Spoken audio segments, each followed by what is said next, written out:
OCO, and welcome to the first Tsa-La-Gi LA meeting of 2022, where we have a special guest that you're going to meet in a minute to talk about genealogy. My name is Cynthia Ruiz, and I am joined by my fellow Tsa-La-Gi LA council members, Todd Banks, Helen McAllister, Pam Robbins, and Lori Doctor. Thanks so much for joining us virtually. We have not had an in-person meeting now for 2 whole years. Yeah, our last in-person meeting was in January of 2020. But we still remain a community. And speaking of community, I would like to ask for your prayers. It's with a heavy heart that I would like to ask for those prayers for one of our Cherokee spiritual elders, Ernie Frost, as he begins his final journey home to be with our ancestors and the Creator. Ernie is a Cherokee Red Fire priest, a veteran, and an advocate for our people. He's currently at home in hospice care with his loving wife, Sharon.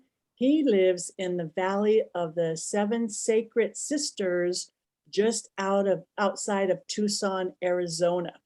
I have to say, for me, he changed my life. He was the elder that led the ceremony for me to get my Cherokee name. And for that, I will be forever grateful. So let's get this meeting started, and I will turn it over to Lori Doctor for our land acknowledgement. Take it away, Lori. Thank you. Thank you, Cynthia.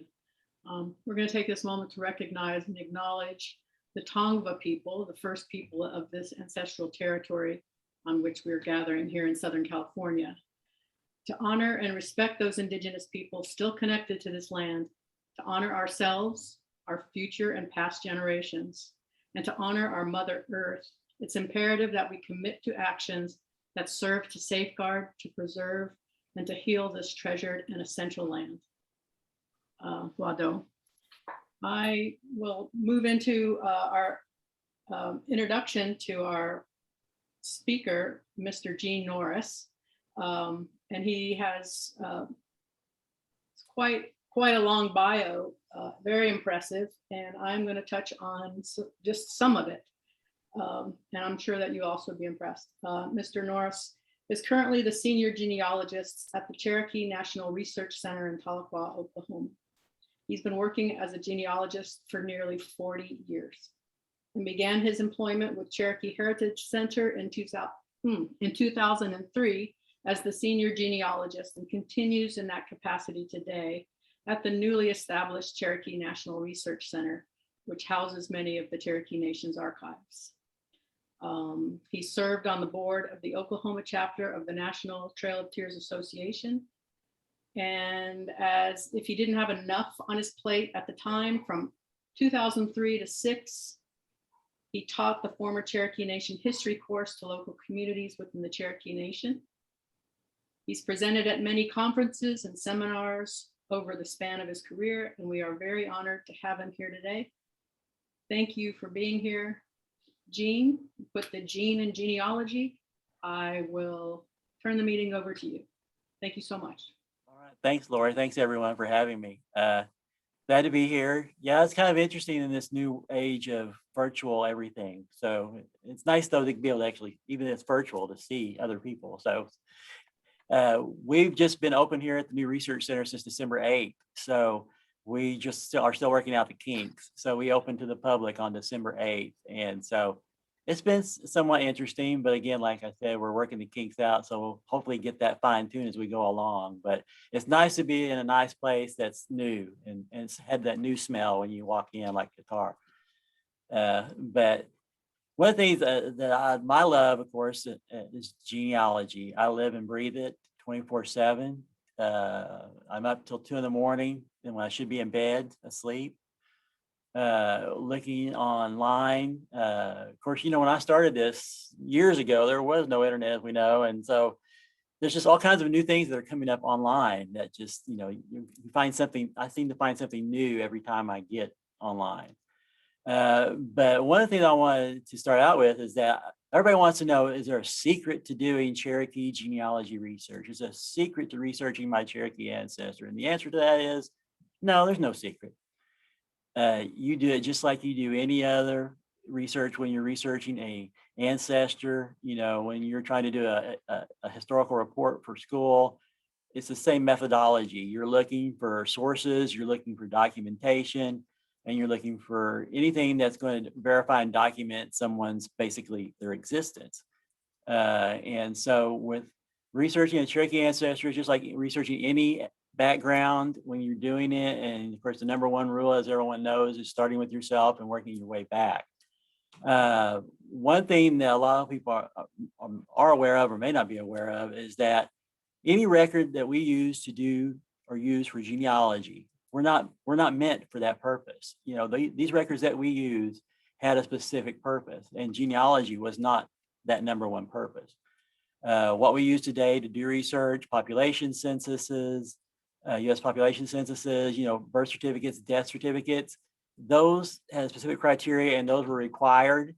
Those were things that were done not for genealogy, but for what those purposes for them were, like taking account of how many people live in the United States at one time, what their occupations are, and they still take that census every 10 years to present.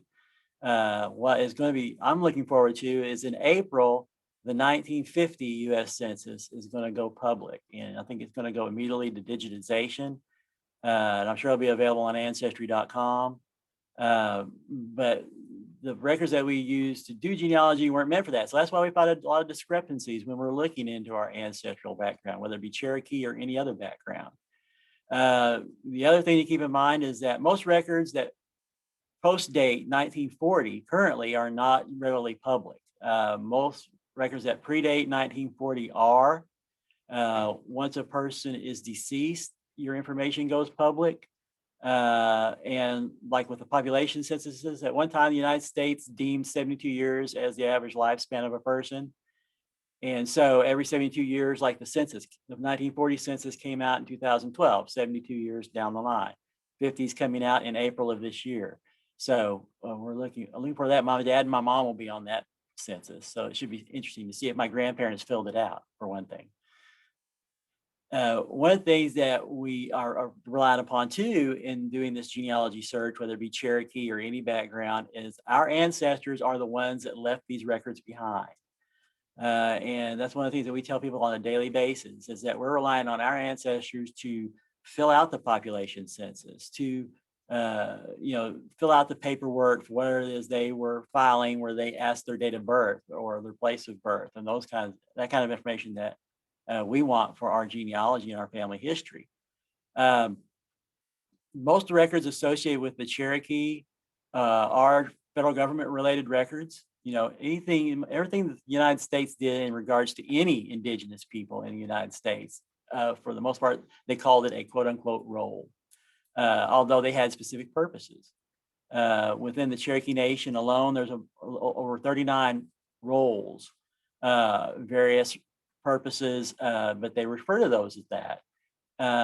But again, because the United States was the one that conducted most of these, they conducted the 1835 Cherokee Nation Census, which is also called the Henderson Roll, which is just a head of household population census. There's the 1851 Drennan Roll and the 1851 Old Settler Roll, which were payment lists, which are like censuses, like a U.S. Census, but they don't give a lot of detailed information. And I can name probably most of the 39, but I won't go that far. But so it can mislead people when they're doing research and they find somebody on the 1835 census, the Henderson Roll, or they find somebody on the Drennan Roll, and their automatic thing they're going to jump to and say, "Oh, that's my grandpa," and especially if their last name is Ross and McDonald and Rogers, common surnames among the Cherokee with an European influence. Not every Ross is related. Not every Rogers is related. Now, for those Cherokee citizens whose ancestors were Six Killers and Deer and Waters and Dreadful Waters and Man Killer and all those other surnames you hear out there, they of course have, that's a Cherokee related surname that's been formatted from the original Cherokee name.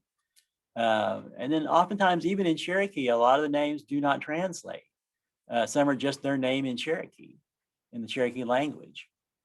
But when you're researching a Cherokee ancestor, and those that are, and this really doesn't pertain to anyone today, technically, that is a citizen of the Cherokee Nation, but it's helpful in that situation when a person is, because there's lots of documents to look up when that is the situation.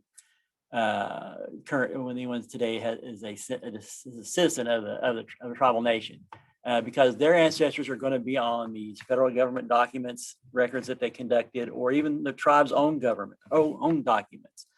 Like with the 5 tribes here in eastern Oklahoma, each had their own tripartite government, and they kept what were called district court records. The Cherokee Nation was divided into 9 districts. Each of those districts had a courthouse. Sometimes people would file a marriage. Some people would file a will. But the other aspect that a lot of folks are not aware of out there is that all the records associated with the Cherokee, as I said, were United States government records for the most part. They claimed ownership. The originals were shipped off to Washington to DC. They originally housed them in the Treasury Department building, and then later moved them into the United States National Archives building, where most of them are today. The Cherokee's own tribal records were taken by the United States and sent to DC after the turn of the 20th century. They were housed in the archives of the Treasury and then the archives in DC until the mid-30s, when Senator Grant Foreman from Oklahoma was in Congress, and they passed an appropriations bill because they had formed the Oklahoma Historical Society in Oklahoma City, and they had a museum there to house records. And so they moved the Cherokee's tribal and a lot of other tribal related records to the Oklahoma City Museum, where they are today in the Oklahoma History Center's Research Center in their archives. Over the years, those records have been microfilmed. Most libraries across the country have bought them and put them into their microfilm collections at the time. But now we're getting into the world of digitization, which, you get your exercise when you're sitting there rolling. Of course, you don't get as much exercise when you're using a mouse, on your computer, but you're using your arm turning that microfilm wheel. But they've digitized a lot of the records associated with the indigenous people and the tribal nations, across the country. We use ancestry.com on a daily basis. They've digitized those records associated with the Cherokee, the Baker roll applications that were done by Fred Baker for those Cherokee in North Carolina in the mid-1920s. Those applications are digitized, and they are under the census collection under on ancestry.com. Dawes testimony packets, which are where you see the typescription of their testimonies, those are digitized and on Ancestry, as well as another site that we use called fold3.com, which is fold like fold a sheet and the number 3.com. They've digitized all the what we call Miller, I call them Miller applications, but that's either you see it Guyon, or if you've seen it before, if you've done any research, it's Guyon, Guyon. But that was the name of the guy that was in charge of doing it. His first name was Guyon or Guyon, his last name was Miller. But they're also referred to as Eastern Cherokee applications, which can be confusing because people automatically think it's because they were all in the East at the time they did this document. But the Miller applications were not done based specifically there. Will Rogers, who was in a Wild West show down in South Africa at the time of the Guy Miller or the Eastern Cherokee applications, his mom sent him an application for him to fill out and mail back so that she could turn that in to the Miller Commission. So you did not have to be here to apply for that Miller, but that Guy Miller or Guy Miller is another good source for genealogy. There's like at least 3 generations of family members on that record. And we have, those are digitized and on that site I mentioned, fold3.com. I had forwarded Lori some of what we use for what I call handouts, which is a list of websites that we use. And then I have a beginning how to do Cherokee research. But when most of our clientele that contact us here are not citizens, and unfortunately, because of the situation with their family history, are not going to be able to become citizens. For the reason being is that their family remain behind, Cherokees had that option according to the Constitution of the Cherokee Nation. You could remain behind if you want, but if you did so, then you abandoned the Cherokee Nation basically because you no longer lived in it. If you wanted to come back to the Cherokee Nation after it got here to what's northeast Oklahoma, you had to be readmitted as a citizen by the tribal council. You had to have like 9 witnesses, and you had to get a petition, and they had to verify who you were. They had to know your family, and there had to be verification to go along with it.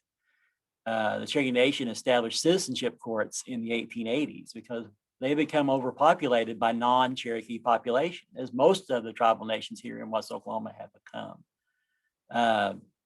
When they did the 1900 U.S. Census for Indian Territory, for the Cherokee Nation alone, 61% of Cherokee Nation's population were not considered Cherokee. So that means over half the population were U.S. citizens living in the Indian Territory, living in Cherokee Nation. They may have had a claim to Cherokee ancestry somewhere down the line, but by the time they came around, they waited too late for anything to be done about it. They had broken that tie, and that tie sometimes when it was broken, it could not be mended. And so that's where a lot of people get lost when they're doing their research. They come to a stumbling brick or a wall. We try to explain to people that when you go on Ancestry, you do a search, and if you just put the first name, last name, and the word Cherokee in the keyword search and hit search, if they're on any records associated with any Cherokee related records, they're going to pop up in the search results. I mean, you can do that for Comanche, you can do that for Kiowa, you can do that for any indigenous peoples to the United States. The United States did what were called censuses, basically. But like for the Kiowa and the Comanche and some of the Western tribes, they had birth dates listed on these censuses. There's lots of genealogical information in these records, which are digitized now. So for those that are watching this, that are interested in doing their genealogy research, don't be afraid to get online. Don't be afraid to use these genealogy websites. One thing you got to always make sure to keep this in mind is that when you are looking at these sites, always make sure that what you see has a source or a document. So many people get pulled in and they'll use someone else's tree as a source. That is not a source because we don't know how correct it is. You got to look to see if they have documents or sources that go with it. The only reason why I really look at people's family trees that they've downloaded to ancestry.com is to see what sources, those little leaves that pop up, what are those actual documents that we can view. And that's what you want to look at when you're doing this research. So when don't believe, people will call us and they'll, well, it said that on the internet, and you can't believe everything on the internet. Especially with genealogy, always make sure they have a source, or a document that goes along with whatever it is they're saying. The other aspect of it is that I don't know how much time I got, but the familial relationship back in the day was a lot different than we think of family relationship today, in the sense of cousins and aunts and uncles and brothers and sisters and parents. In tribal culture and in Cherokee tradition and culture, because of the matrilineal kinship, the strong matrilineal link with the 7 clans of the Cherokee, you are more related to your mother than your father. So whenever you read you read a history book about the Cherokee, you hear about the 3 chiefs going to England, but you don't hear about their wives. You don't hear about the female aspect of those historical figures. So trying to track down their children or to go back to be a descendant of that person, Moi Toi, that's one of those that, you can get back so far with documentation, but once you get back to a certain point, you can't really get back with documentation other than other people's writings or books that have been published that discuss possibly the families of Oconostota or Standing Turkey or those leaders in the Cherokee, among the Cherokee people. Because those are third person written and not first person written at the time of the event. So you just got to make sure, there's sources and documents that go with it. Because the main reason I think is because of the predominant matrilineal kinship is I don't think that they would want the outsiders to know anything about the females in their community. I always say, we were talking about this the other day about animals, how a peacock, the male peacock is all that huge colors and flamboyant, but the female peacock, not so much, and mallard duck, same thing. And the reason being is that if there's going to be some kind of prey that's going to be attacking, it's going to attack the pretty one, the highly decorated one, than the one that's kind of blends in, with everything else. So, it's kind of that same kind of scenario. But again, on the other end of it, though, Europeans always felt that the man had to be the one to deal with, not the ladies, which is not true among the Cherokee, because their advice was highly sought and very revered. So, among the tribal people, so they were technically, they were really the leaders behind the leaders, basically, so to speak. The woman behind the man, you hear that all the time. But when you're trying to track down genealogy in the Cherokee and going back to a certain point, sometimes it gets difficult. Those that their last name is Dreadful or Six Killer, Solitiski is the last name among the Cherokee, which comes from their Cherokee name. Once you get back into the Cherokee language and the Cherokee names in the Cherokee syllabary, going beyond that is very difficult to do. So for a lot of those families, it gets difficult to go to the 17 or the 1600s. Whereas the Ross family can go back because of that Scotch-Irish ancestry through that line. They can go back farther. And a lot more historians have written about those family lines than than Joe Dreadfulwater that lives in the Greasy community in Adair County. And so, everything we take with a grain of salt, and the records that are out there, again, make sure they're sourced and document, there's documents to go with it. And make sure that it's just not hearsay or someone else's writings without any kind of sourcing, because you never know where it came from. That's why we have a lot of issues with finding somebody on a tree, and one person's tree says they're born in 1798, and the other person's tree says they're born in 1796, but and then this one's spelling their name differently than they're spelling their name. So, documentation, doing genealogy, whether it's Cherokee or any other background, always look documentations and sources for your information, because that's what you're going to have to try to find. But like I said, as I began this presentation at the beginning, these records weren't meant for genealogy. Genealogy was not number one on their plate. Survival was number one on their plate. Of course, now we're relying on those records to do genealogy, but again, they weren't meant for that purpose. That's why we found a lot of discrepancies. There's no such thing as a perfect record anywhere that I know of that has everything exactly the way it should be. There's going to be something misspelled, something going to be a little off. The sources and documents, I'll reiterate that throughout this presentation. Always make sure you have those. But I hope everybody, it's fun to do. I love genealogy. I live and breathe it. I do it 24/7. I do it for a job. I do it for spare time. It keeps me out of trouble. And so I enjoy it. So if you really love genealogy, I hope everybody that here and sees this gets into their genealogy and doesn't get deterred when they come to a stumbling block, because you never know when you might go on to another line and then find, and then the next thing you know, that stumbling block gets knocked away because somebody put something like a document or a source that has broken that brick wall. So you never know. Well, thank you, Gene. I have a question, and Yes. I want to open it up to anyone else who might have questions. Actually, I have two, and hopefully I'll remember what they were. What would someone generally come to you and to your department wanting to seek that they might not be able to find on their own, say if they were a member of Ancestry or just doing Google searches? Is there anything that you can help them with specifically that would be more difficult? It would depend on their degree of knowledge of working those sites. We get a lot of folks that come in that aren't that familiar. I've been working, Ancestry came out in like 2001 or somewhere, and I've been working with it since. And it's got a lot better over the years with the leaves that pop up for everything. But a lot of people, they're not used to navigating these search engines. They don't know the ins and outs, that I've come to know over the years by working with it on a daily basis. There's ways to find, if you know the way to search, there's ways to find that information. But a lot of folks don't know those ins and outs.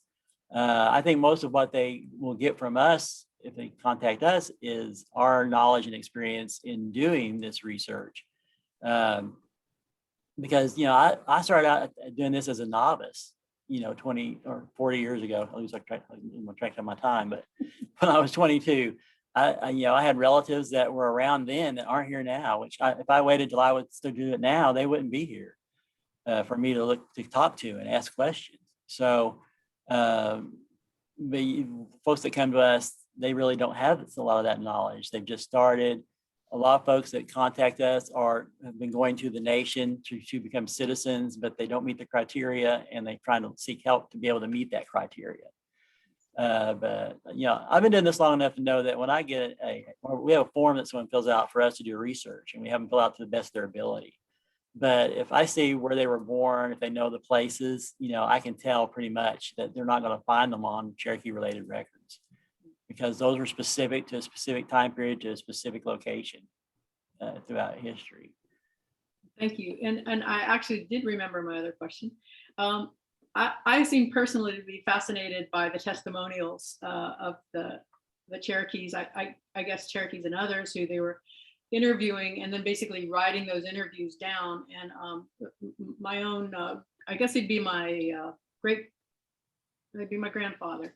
They found him in a field, and he was in the field talking to the census person or whoever was taking the testimonial, and it went from there. So I think I find them fascinating, to look at. But I was given that from my sister, but I have no idea, again, how to find those on my own. And I think you might have referenced the Miller or the Gunyon, but I'm not sure. And if you could tell us how to view those testimonials, because I think that everyone here would really find them fascinating.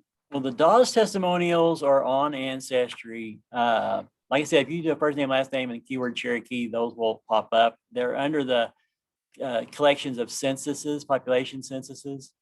So it's Dawes testimonials? Dawes testimonials. Those are also on that site Fold 3, which I mentioned earlier, as well as those Miller applications I mentioned. Those were digitized on Fold 3. They have different collections. If you go to the homepage of Fold 3, there's the Native American collection, and that's where you're going to locate those documents, is under their Native American collection on Fold 3. And there's a search engine where you can type in the name, or if you know what I call the card number or the family census number, which is their application number, that you can search it and find it that way. I find those testimonies very fascinating. Some can be quite humorous because of the United States government trying to understand familial relationships and all those kinds of things when they're interviewing these folks.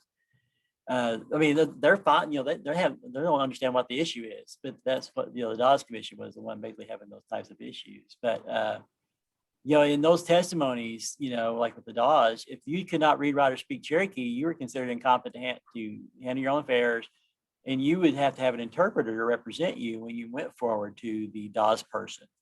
So basically, the Dawes person's asking the question in English. The interpreter is asking the same question in Cherokee to the respondent, who answers in Cherokee to the interpreter, who in turn translates it to English to me.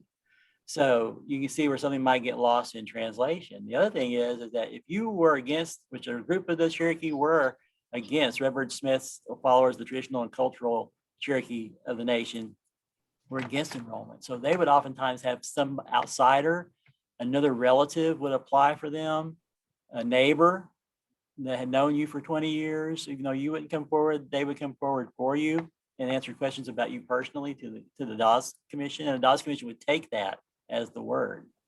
There's just a whole much that goes on with that. And like with the Miller was a different type of application. It was from the old treaty of 1835, the removal treaty, where they promised them $5 million for what was left of their homeland. The United States did, but in 1835, the United States couldn't back up their promise because there wasn't $5 million in the U.S. Treasury in 1835. So they had to accumulate it. And that didn't happen until 1851. They paid that out to the Cherokee. There was 2 or 3 men that were involved doing this payout, but they didn't pay all of it. And so the families came forward later on, a couple of generations later, and said, we want the rest of what you promised. And that's what Miller was set up to do. So it's a different type. It's not really a testimony. It's more like a filled out application where you add your brothers and sisters, if you haven't seen one, your brothers and sisters, the names of your grandparents, whoever it is you're claiming through that had got first payment, so you can be part of the second payment. The thing about that is that Miller, over 45,000 applications, 2/3 of them were rejected because they couldn't document that they had originally received the first payment, but they filled it out and it's still good information, even though it was rejected. It's still got to get information in it if that's the situation. Now, if you have one that's accepted, the other aspect of Miller is that old settlers have been paid previously. That's Old Settlers, Old Cherokee. If you're familiar, that the federal government's policy was to break up the Cherokee Nation. They wanted them to meld into the rest of the American mainstream public, but Cherokee Nation wasn't going to do that. But there were some Cherokee that felt that they did not have a choice in that situation. So a group signed a treaty and migrated to Arkansas Territory, and they would later be known as Old Settlers. So they got paid in 1896 for the remainder of what was in that 35 treaty. But so when they often would apply to Miller, but they would often get rejected because they had already been paid from the previous 1896 payment. So sometimes you'll find Old Settlers applying to Miller as well, and they still fill it out though and give that information, which is really cool. And so we do have a question or comment from Patricia. So I'm going to ask Patricia to unmute herself. And while she's doing that, Gene, can you type in the chat? I put fold 3, but any other websites that you feel are relevant for people to know, please? Yeah. Yes, I've got you. I see you on my monitor, but not on my laptop. So I have to get to the chat here. Where's chat? Oh, chat. There it is. Patricia, go ahead. You had a question or comment? I see chat now. Hold on. I often use the familysearch.org site. It's a free site that's sponsored by the Mormon Church, and they predate Ancestry. They have a lot of the same census records, and of course the Cherokee Nation applications and different things. You can find them, and you can also drill down from the states to the counties, sometimes even at the county level, to find records. All you have to do is just, like, if you want to view the records, just put in for a free account, and you can balance it off. If you can't afford Ancestry, or you can't get to a library to do Ancestry for library subscription, you can use familysearch.org, and it's an invaluable alternative website. Yes, it is. And they also have on Family Search is they've digitized the allotment jackets for the Dawes allotments.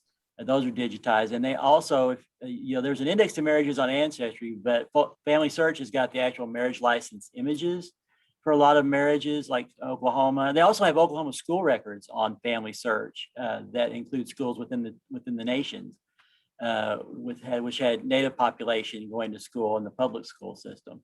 Those are on Family Search as well. Yeah, Family Search is I have like a list of websites that we use on a daily basis. I use Family Search a lot for what I do, but not everybody that I work, not everybody that does. But I like Family Search, like you're saying, because I got to go to a conference in Salt Lake City in 2010. At that time, they were getting ready to digitize all the microfilm records out of the vault in the mountain. And I got to go tour Ancestry.com's facilities where they were digitizing these to put up on Family Search. Because see, they're all interconnected. When all these sites that we look at to do genealogy usually have an LDS or a background, because that's part of the LDS doctrine doing genealogy. And so there's lots of things. There's some things that are on, like you mentioned, on Family Search that you can access for free that you have to pay for. That's one of the things I asked them when I went to 2010 conference in Salt Lake City. I said, once all this gets done and all these are digitized, because I don't know if you're familiar with a site called RootsWeb. There's a site called rootsweb.com, and it was a volunteer-based site. Volunteers transcribe records, cemeteries, which is it now, but they split off, and now it's called usgenweb.com. And the reason being is that Ancestry, or the conglomerate that owns, family, I think it's myfamily.com, they purchased RootsWeb, and the RootsWeb volunteers were wary that they were going to start, because it was free. RootsWeb is free, and they didn't want it not to be free.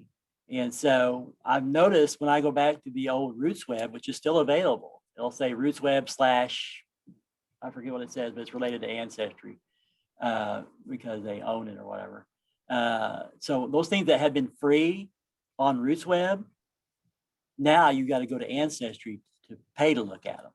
So my question to the family search people was, once they get all this digitized, are they going to take away some of these digitized records they've got for free and move them to Ancestry to where you'll have to pay for them? And they said they assured me that won't happen. So I'm hoping, I haven't seen any sign of that happening. So I hope that that doesn't happen. I hope that family search continues to be free and offer these records to the public. Because like, as you mentioned, not everybody can get a subscription to ancestry.com or Fold 3. So thank you for that input. And so, Gene, we have a question or comment from Liza Black.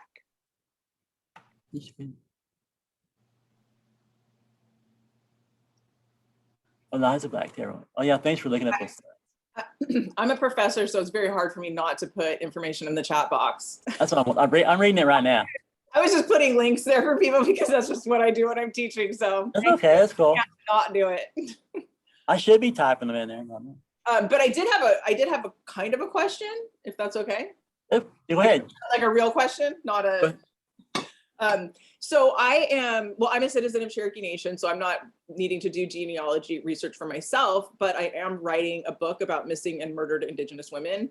And I'm writing one of the, and it's got 6 case studies. One of the case studies is a Cherokee woman. So I have found a lot, like more than I can handle, about this judge that's involved in her attempted murder and this Cherokee man involved in her attempted murder, but I still know almost nothing about her. I mean, virtually almost nothing. I have just hundreds and hundreds of records about these men who Right. were, part of her downfall. But I still know very little about her. I know you're a genealogist. This isn't really what you do. But do you have any recommendations for me as far as I would love to know, there's an oral history that she was a landowner, even though she was a young woman. I can find absolutely no records of her having land. I've figured out everything for the people she's related to. They all got land through the allotment process. She didn't. When her dad died, her siblings inherited land. She didn't. So I can't find any, evidence, written evidence. I'm sorry if I'm going on too long. I'm an academic, so we just blah, blah, blah, blah. So I haven't been able to find the things I want to know about her. What I really want to know is what land did she own in Tahlequah? And then I also want to prove that this judge, this U.S. District Court judge, stole that land. And that is the thing I can't find, even though I found countless other stuff. Now, what time period are you looking at? She was born in 1908, and I think she was a young woman when this happened. That's kind of a guess based on everything I know about this judge and this Cherokee man who, plotted her demise. So I think that this attempted murder took place in the 20s or teens, possibly. Yeah, I've researched, when I was doing research, I was going to the local courthouses here in the Cherokee Nation, Adair County Courthouse, Cherokee County Courthouse. And I found that once the allotment process was over, the land, you're talking about, and this became the state of Oklahoma, all land dealings were dealt with on the county level, even with those that had allotments. And so where they were bought and sold and so on and so forth, where one died and they named the heirs to the deceased allottee. Right. And that was at the courthouse level in the county court where the land was located, is where I found that kind of information. But I actually had to, I don't know if they've digitized any of that, but see, that's with those kind of records. A lot of courthouses have gotten rid of all their old ledgers and they've digitized a lot of their court records, but they're not public. I can't pull it up on my computer. In other words, I can go to their courthouse and use their computer probably, but you have to actually go there, So wherever her land was located, whatever county it was Cherokee County. Yeah, Cherokee County. If there was any kind of land, any situation with anything dealing with the property, it would be at the county court level. In that time frame. I want to add one thing. When I was in Oklahoma, I stopped in at an office of the Cherokee Nation. It was near their gift shop. I think that's where the chief's offices are and all the council offices. But there was an office, and I went with another Cherokee woman, and we got a printout of, was my grandmother's land allotment. And her allotment was in Tulsa, so they knew that it was, I think, a completely different county. So perhaps I will reach out to you after this, and maybe there's a way. And Gene, if you could comment on that office, because it's the mysterious office that I no longer recall what it was called, but they had a list of all the Cherokee allotment land parcels. Yeah, it's the real estate division. Okay, It's called the real estate division. makes sense. Yeah, If you have the roll number, they can look up the allotment stuff. right. I don't have a single crumb other than this oral history that says she owned land in Tahlequah. She was running a laundry business in Tahlequah on this piece of land, and that's where she was assaulted. That's I'm sorry. I saw in the chat. Yeah, I just thought about, if she's born 1908, then she wouldn't have been she wouldn't have gotten an allotment. It would have been one of her parents that would have gotten an allotment. Right. And like I said, when her dad died, it looks like he transferred land to everybody except her. And very interesting. So I can't, I'm repeating myself. But the only thing I can think of is, like I said, the county court, since the time period, with the time period being what it is, there might be a record of it at the county courthouse where the deed records are located. Yeah, they've told me they can't look it up by name, that they need a location, like a section number, range number, or latitude, like they need some kind of location. They can't look up by name, is what they told me. Well, if she had a business, was it in a town or was it out in the country? In Tahlequah. It was. Okay. I was told it was in Tahlequah, and my guess is she was just doing it out of her home. Like probably doing it in her yard. Right. Yeah, I heard somebody contacted me asking me about that before, about working out of her home. Again, like I said. I may have emailed you like a year or two ago when I started. I'm sorry, you're having to hear. No, you're fine. Nothing's working. I'm finding nothing. You're fine. No, I still would say, with the county courthouse, if it was in town, it wouldn't have a description. It'd be a town lot, or it'd be within the city limits. It wouldn't be. It'd be founded by township and range. That would be like, it was like way out in the country. Well, this discussion has been very informative, but at this point, I'm going to turn it over to Pam, one of our council members, to talk about her experience with genealogy. Hi, thank you, Cynthia. I just, there was another question in chat about Eastern Band. If there's any information you can give us if someone's interested in, I can't see the chat now, on locating Eastern Band. Yeah, the Baker roll is digitized on Ancestry. That's what I look at. Baker applications for the Eastern Band. And their censuses, they're on Ancestry too. Okay, great, thank you. So thank you, Gene, for being here today. This was very informative. I was tasked to say what this means to me, and poetic that it's today. My sister is at a funeral for her father-in-law, and I think that goes with documenting life. It's by having you being the expert that you are, and I thank you for that. It brings to life people who've passed, who've been a seed in your history, and something that carries on through generation over generation over generation. So I went back last night and pulled up my and I think you may have been the one who did it. It's kind of hard to see in glass, but it was it looks like something I do. Yes, which was very informative.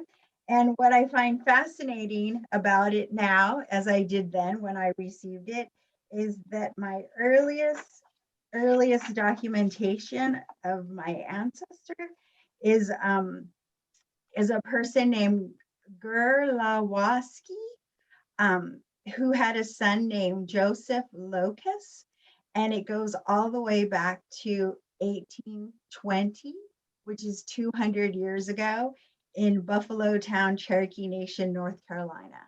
So I find that I can do that all the way back to that time, and it makes them real to me.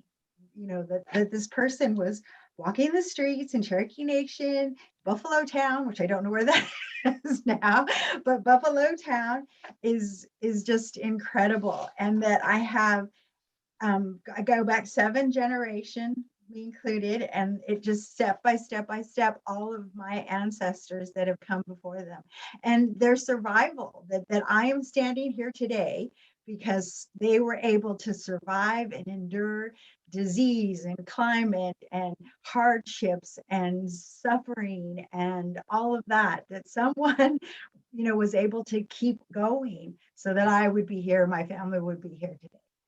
So it was very fascinating. The names, like you said, unfortunately, I don't have any of those names, but I have glass, I have a lot of locusts, I have Cherokee names that I cannot pronounce, unfortunately, but it's just a great piece of history. And I thank you so much for doing this and for allowing people like me to have these records and to be able to go back generations and know these people, even if on paper, that they existed and they were strong people that lived and endured through history.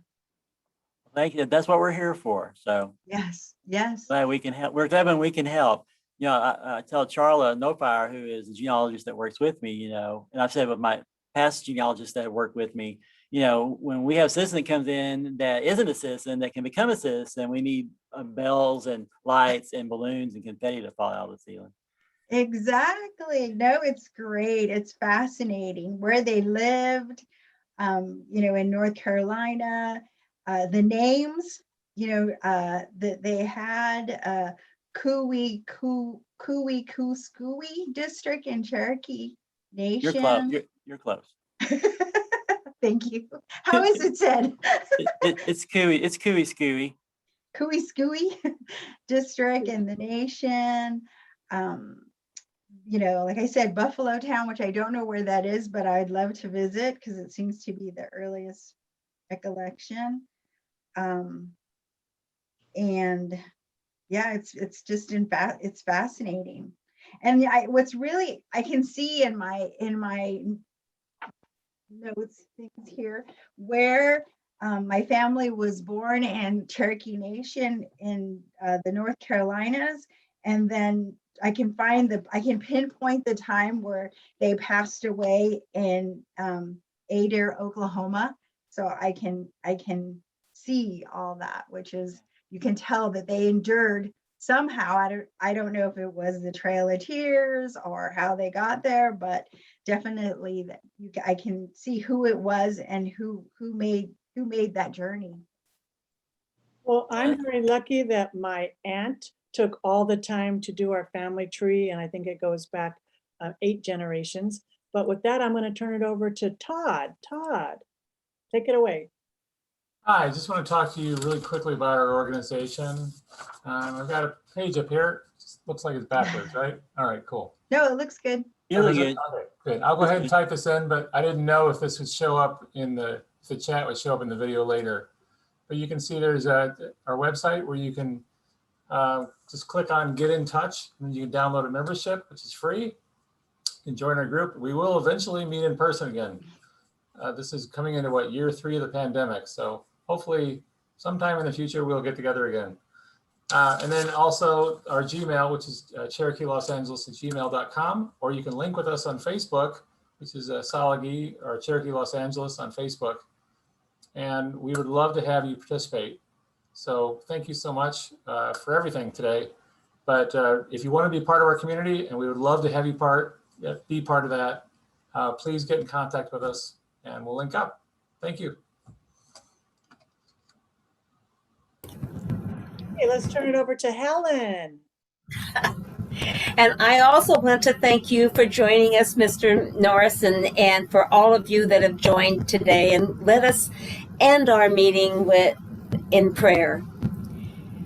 Oh, great Spirit, we come with heart-filled thankfulness for the time we have spent together, the insights we have gained, for Gene Norris, who joined us today and shared so much of his knowledge with us. We do bring heartful thanksgivings. And now we will end our time with a Cherokee blessing. May each of you feel the warm winds of heaven blow softly upon your house. May each person who enters there feel the blessing that the Great Spirit offers. May your moccasins make happy tracks wherever you walk. And may the rainbow of happiness always touch your shoulder. And Great Spirit, keep each of us and everyone we love safe in your care. Amen.